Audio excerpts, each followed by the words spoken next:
Good morning, everyone. Welcome to Wednesday's Right Stuff with me, a slightly hoarse Matthew Wright.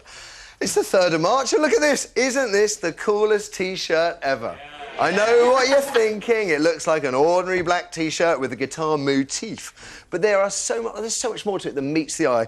Just crank it up, all right, to 11 and strum.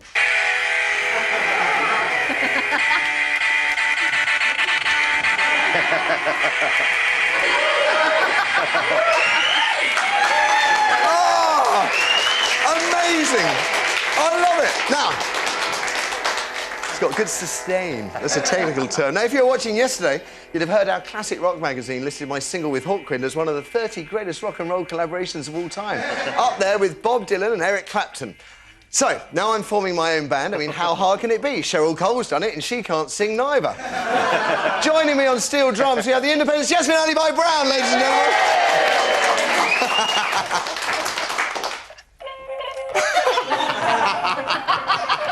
Next to Yasmin on blues harmonica, word up, it's Terry Christian. Hang on, that's too professional, Terry. Let's bring it down a bit. All right, 1, 2, 1, 2, 3, 4.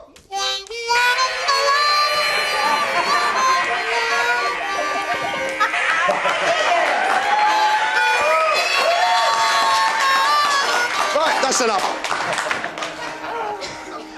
Let's get normal for once. Let's leave things there and meet our special guest in the morning. She must wonder where on earth she's arrived. Did the taxi driver take her to the wrong place? It's Kirsten O'Brien, ladies and gentlemen. We should have asked, do you have any musical skills? No, not at all. I've done panto as well. I've sung in panto, but yeah, no, not. We could have got you involved then. Actually, Terry, full credit to you. You can play, can't you? No, a guy taught me. I could play it a bit years ago, you know, bend the notes and that. A guy called Andy Walton from Coventry who'd actually won the World Diatonic Harmonica Championship in Germany. Had a certificate and everything.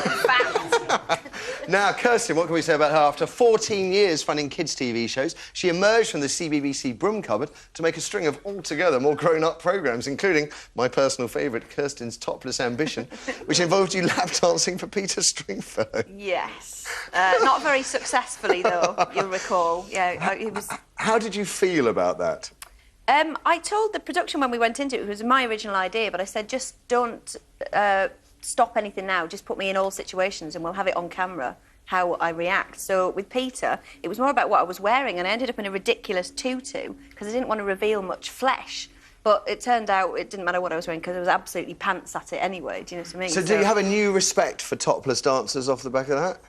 Well, lots of people do it now as exercise, don't they? Yeah. I would actually probably have a pole up if I could and do it for exercise, because it's rock hard. You see, if I said the same as that, I'd be in trouble, but there we go. And now, Kirsten's latest project... later, girl. What? I'll speak to you later about... You straddle as a woman that could. I'll speak to you later. We feminists are not happy with this. Right, I'm glad to hear it. Now, Kirsten's latest project sees her heading off in an altogether different direction, presenting the world's toughest driving tests on BBC Three. Tell us more. It's me versus Will Mellor, and Right. we go around the world learning to drive these extraordinary vehicles, living with the families involved in the vehicles. Such as, what do you mean by extraordinary? Well, we have driven a tank in the Romanian army, so we were living with the army. They have an army in Romania? I know.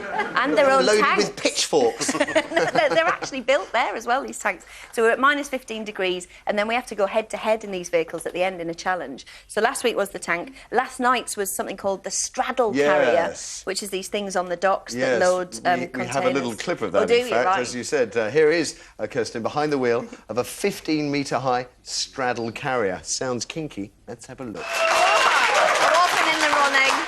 I mopped it up then. Will is quite competitive, isn't it? We both are, to be fair, which is why it works. You know, neither of us want to lose, and we always get really... I mean, for a week afterwards, when I lost that, I dreamt about it. My poor fella. I just dreamt that I was at the angles and the heights, and I really live with it for about a week afterwards. It really destroys me when I lose.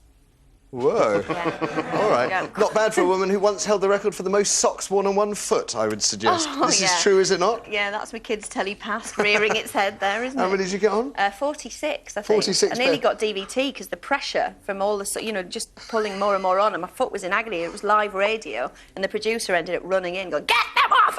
And I was like, "Ah!" Yeah. But it's been broken. I know. I think by a little girl in Australia. But I've got the certificate, that's all That's that the matters. most... You It's get a on the certificate wall. then? It's one of the most barking mad things I've ever heard. But you also do some stand-up comedy. I do, yes. Yeah, I can see you'd be really good at that. Well, it's difficult because of my day job. Stand-ups have to sort of book 3 months in advance, and I'm sort of away all the time, so I'm just on and off it. So I wouldn't say I'm sort of it'd be good terrific, at I it can at see. all. I've done Edinburgh though. And what's this heard about you being a trained lumberjack? Is that why you don't see any trees in Middlesbrough? No, that's the chemicals. I trained for the World Lumberjack Championships. So we had to shin up trees, and I had to do Jack and Jill lumberjacking, which is brilliant for the bingo wings, sawing away like that, and then log running, which is running across the river as the logs are sort of rotating. So that was, again, for a kids' show years ago. That's the beauty of my job. You get in these situations. They put you through your paces, don't they? Yeah, but that's what I like. The phone rings, what am I doing now? And it's just the next mad thing comes up. Is it hard? I mean, the children's TV thing, a lot of people sort of used to struggle to break free from it, but maybe it's easier these days. I don't think it is, and I think that's what my documentary was about. Women, in particular, seem to have to shed this kiddie image, and they do that via these magazines, and suddenly going, look, I'm a woman, here are my boobies. And that seems to work. For me, luckily, I just made a documentary about that and didn't have to do the reveal. So that sort of got me become Anthea. I can't thank you enough. But didn't you go looking for a picture of yourself topless online or something? Well, I found myself when I Googled myself and it said topless pictures of Kirsten, and I had my Visa card out. You know, you have to pay for them. Maybe you didn't. And I was about to put in my number, and then I thought, well, why don't I just... I'm in my lounge, take my own top off rather than pay. But was it a picture of you topless? No, it had been my head stuck on. I thought it might look quite nice. I could see what I would look like if I had some sort of gorgeous body. Unless it was a big hairy chest. Thanks for that, Terry. This is natural Manc charm. As soon as he knew you were from Middlesbrough, he was off. Yeah, I know he's been riding me all morning. Has he? Listen, great to have you here. Likewise, you guys at home. Here's